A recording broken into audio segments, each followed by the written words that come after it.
না, সওয়াব হবে না। কারণ হারাম টাকা দান করলে, অন্যায়ের টাকা দান করলে কি হয় না?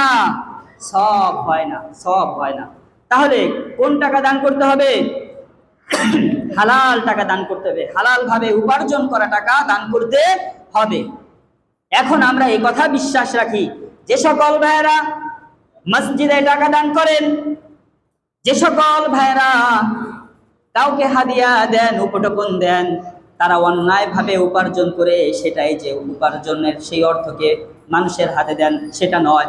আমরা এই কথা বিশ্বাস রাখি, যদি কোনো ভাই অপরাধের সাথে অর্জন করে, উপার্জন করে, ওই ভাই সে তার অপরাধের ক্ষেত্রে এই টাকাগুলি ব্যবহার করে, বাকি অন্য খাত থেকে হয়তো মসজিদ মাদ্রাসায় দান করে।